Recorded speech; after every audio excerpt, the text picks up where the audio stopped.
Soomaaliya waddan qurxan oo eebba ku galladay kheyraadyo la tiro koobi karin, raadad taariikheed oo uu ku naaloonayo.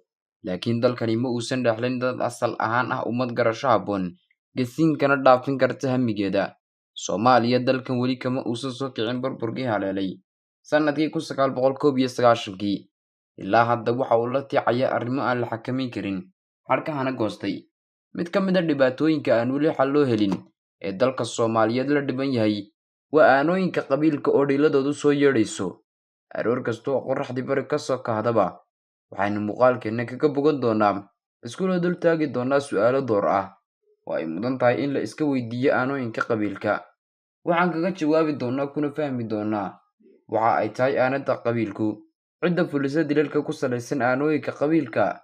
Waxaan sidoo kale dul hoganaynaa maxaa ka dhasha dilalka ku salaysan aanooyinka qabiilka, innagoo ugu dambayntana tooshka ku ifin doona qaabka loo xallin karo dhibaatooyinkan gaamuray. Aanadu waa caado Soomaalidu aad u taqaano, gaar ahaanna Soomaalida xoololeyda ahi. Waxay timaadaa marka uu nin dilo nin kale, iyada oo qoladii wax laga dilay ay u argudayaan kii hore wuxuu dilay mid kale oo ay hayb wadaag yihiin, hala dhasho ama yuusan la dhalani. Halka qura ay wax ka eegayaan waa isku dhowaanshaha qofka la dilayo iyo kii hore wuxuu dilay. Qaabkan ayuu u socdaa aanooyinka qabiilku, inkastoo aan la garanaynin goor uu soo bilowday. Dhaqankani haddana waxaa la aaminsan yahay inuu soo maray heerar kala duwan.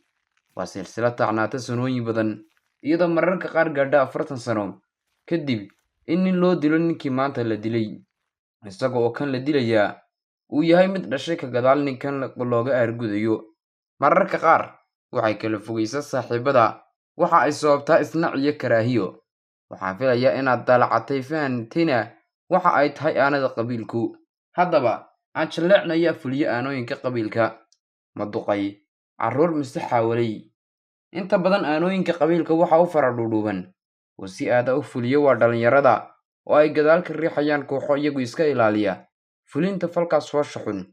Waxa aad moodaa in duqada iyo waxgaradka in badan oo ka mid ahi ayba ku qanacsan yihiin waxa ay falayaan dhalinyaradaasi, iyagoo malahayga maanka ku haya odhahda Soomaaliyeed ee tidhaahda eebow cidna ciil tirta, cadaabna naga xigsata ha noo waayin. Malaha waxay ilowsan yihiin in dembiga kan dilka geystay iyo kan ku bari taarayba labaduba ay wadaagayaan dembiga. Doorkana aan isdul taagno, maxaa ka dhasha aanooyinka qabiilka? Waxyaabo badan ayaa ka dhasha aanooyinka qabiilka, waxaana ka mid ah in la daadiyo dhiig qof muslima oo alle weyne reebay daadintiisa, taasoo ay ka dhalan karto dhibaato aan ciribtirkeeda la mahadin. Inay dalka ka cararaan oo badaha isku tuuraan dad badan oo bulshada wax tari lahaa cabsi ay ka qabaan aano qabiil darteed. Inay ka dhashaan dagaallo dhiig badan ku daato, in dad badan dalka ku joogaan cabsi iyo argagax, in dad badan ay ku dhiiradaan inay wax dilaan oo waaba sida dhacday, in dilalka noocan ahi ay sii socdaan. Waxyaabahan iyo kuwo kale ayaa ka dhasha aanooyinka qabiilka.